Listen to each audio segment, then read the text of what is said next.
मैं डॉक्टर चंद्रकांता माथुर आज आपके साथ अंबेडकर का जो सामाजिक न्याय है, उनकी न्याय के प्रति क्या दृष्टिकोण है, उसके बारे में बात करने वाली हूँ। डॉक्टर बाबा साहब भीमराव अंबेडकर के बारे में पूरा विश्व भली भांति जानता है कि वो एक सामाजिक न्याय की लड़ाई लड़ने वाले एक सबसे बड़े योद्धा थे।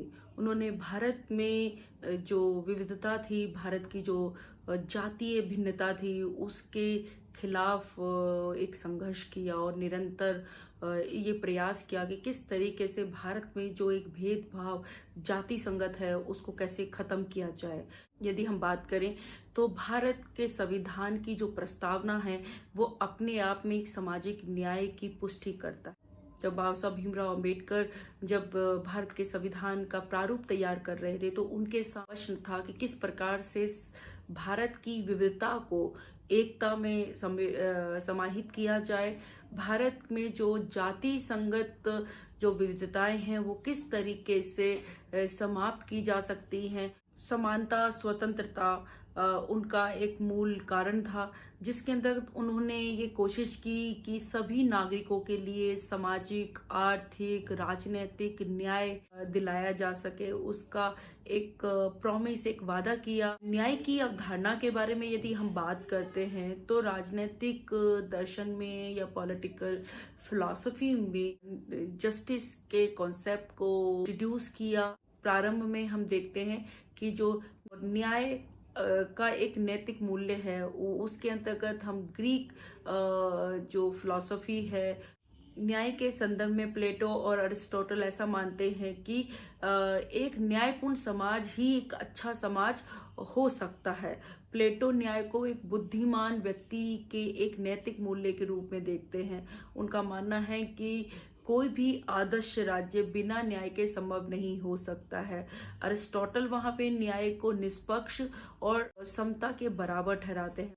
एक न्यायपूर्ण समाज की जरूरतों को पूरा करने के लिए कानून बनाया जाता है। कानून न्यायपूर्ण समाज बनाने के लिए एक प्रक्रिया के रूप में काम करता है। कानून को ठीक तरीके से लागू करने, उसे व्यवहार में उतारने में एक न्यायपूर्ण समाज का होना एक अनिवार्य शर्त होती है। हालांकि कानून की जो भूमिका है वो एक पक्ष की नहीं होनी चाहिए। न्याय के जो एक बेसिक एलिमेंट होते हैं वो होते हैं अधिकार और ज़रूरतें। रॉबर्ट नॉजिक भी इसको नेचुरल राइट्स का समर्थन करते हुए राज्य की कम से कम भूमिका की बात करते हैं। वहीं पे अधिकतम लोगों की अधिकतम खुशी, मतलब ज्यादातर लोग किस चीज से खुश हैं, यही एक न्याय का पैरामीटर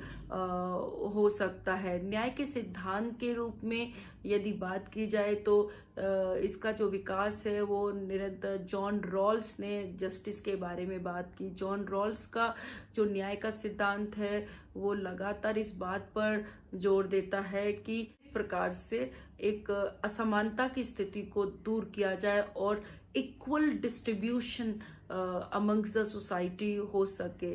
निष्पक्षता के रूप में न्याय को देखा जाए तो जॉन रॉल्स के लिए राजनैतिक और नैतिक जो अवधारणा है वो सर्वोपरि है। डॉक्टर अंबेडकर का जो न्याय का सिद्धांत है वो जॉन रॉल्स से काफी हद तक मिलता है। जहां पर जॉन रॉल्स डिस्ट्रीब्यूटिव जस्टिस की बात करते हैं, जहां पर जॉन रॉल्स समाज के अंदर समान वितरण की बात करते हैं, उसी तरीके से डॉक्टर अंबेडकर भी ध्यान देते हैं कि असमानता को किस प्रकार से दूर किया जा सके और एक न्यायपूर्ण और निष्पक्ष समाज की स्थापना की जा सके। डॉक्टर अंबेडकर ना केवल एक अर्थशास्त्री थे, वो एक लॉ के, कानून के बहुत बड़े जानकार थे। अतः उनके जो कामों में, उनकी बातों में, उनके सिद्धांतों में एक पराकाष्ठा, एक इंटेलेक्चुअलिटी की दिखने को मिलती है। वो लगातार जिस समाज में उन्होंने जन्म लिया, जिसमें सामाजिक असमानता मौजूद थी, वो एक डिप्राइव सेक्शन से बिलोंग करते थे, तो उन्होंने वहां पर उस चीज को जिया। जब उन्होंने समाज की इस असमानता को जिया, तब उन्होंने पाया कि किस प्रकार से जो राजनीतिक और आर्थिक न्याय का जो ढोंग समाज के भीतर किया जाता है। उनका मानना था कि पहले एक बुनियादी जो बदलाव लाने की जरूरत है वो है एक सामाजिक क्रांति। डॉक्टर अंबेडकर का मानना था कि जाति व्यवस्था, सांप्रदायिकता, पितृसत्ता और श्रमिकों का औद्योगिक शोषण असमानता पैदा करता। अंबेडकर ऐसा मानते हैं कि असमानता के शिकार जो लोग हैं उनको सशक्त बनाए जाने से ही राज्य में एक सक्रिय भूमिका वह निभा सकते। अंबेडकर के न्याय की जो अवधारणा या आधारशिला या बेसिक है वो स्वतंत्रता, समानता और बंधुता है। अर्थात समाज को किस तरीके से समरस किया जाए, बंधुता, भाई बंधुता के साथ समानता को अपनाया जाए, तभी वह कोई भी व्यक्ति अपनी स्वतंत्रता का सही तरीके से इस्तेमाल कर सकता है। न्याय के संदर्भ में जाति व्यवस्था एक बहुत बड़ा रोड़ा है। इसलिए बाबा साहब अम्बेडकर जाति रहित कास्टलेस सोसाइटी की बात करते, वो निरंतर जाति का विरोध करते हैं। अम्बेडकर धर्म के खिलाफ कतई नहीं थे। उन्होंने धर्म का पक्ष लेते हुए एडमंड बर्ग का उदाहरण दिया। उन्होंने कहा कि बर्ग कहते हैं कि एक सच्चा धर्म समाज का आधार होता है और इस पर सभी सच्ची सभ्यताएं टिकी होती हैं।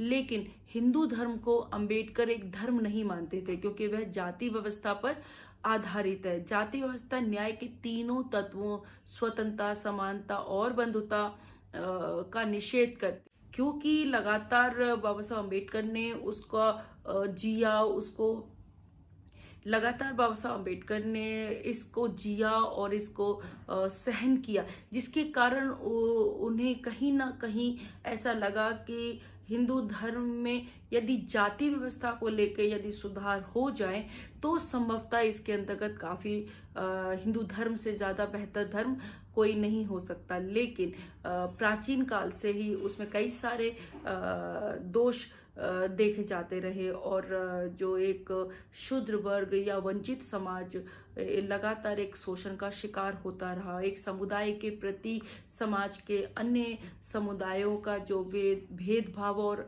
अस्पृश्यता का जो माहौल था, उससे बाबा साहब अम्बेडकर को धार्मिक समुदायों से एक तरीके से घृणा सी होने लगी। तो उनका ऐसा मानना था कि जो जाति व्यवस्था पर चोट करते हुए डॉक्टर अम्बेडकर ने कभी इस बात को अपनी आंखों से ओझल नहीं होने दिया कि हिंदू समाज व्यवस्था के भीतर महिलाओं के अधिकार से इनकार किया गया है।